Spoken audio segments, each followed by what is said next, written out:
తెనాలి మాజీ శాసనసభ్యులు దివంగత డాక్టర్ రావి రవీంద్రనాథ్ 84వ జయంతిని స్థానిక చెంచుపేటలో ఆదివారం ఘనంగా నిర్వహించారు.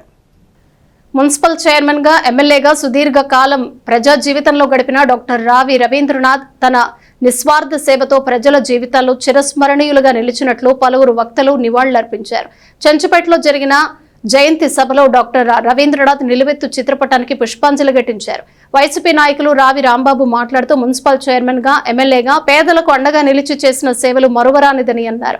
వివాద రహితుడిగా మానవత్వాన్ని పుణికిపుచ్చుకున్న ఆయన ప్రతి ఒక్కరికి ఆదర్శంగా ఆప్యాయంగా అభిమానించేవారిని, ఆయన లేని లోటు ఎవరూ తీర్చలేనిదని అన్నారు. కార్యక్రమంలో గుమ్మడి Prakash Rao, Mallavarapu Prasad, Ravi Mani, Ravi Kiran, Pemmasani Prasad, Gaddam Shankarrao, S channel area incharge Sambasivarao, Thota Srinivasarao, ఆరిగ Venkata, Tullimilli Anil, Pavuluri Chandrashekar Rao తదితరులు పాల్గొన్నారు.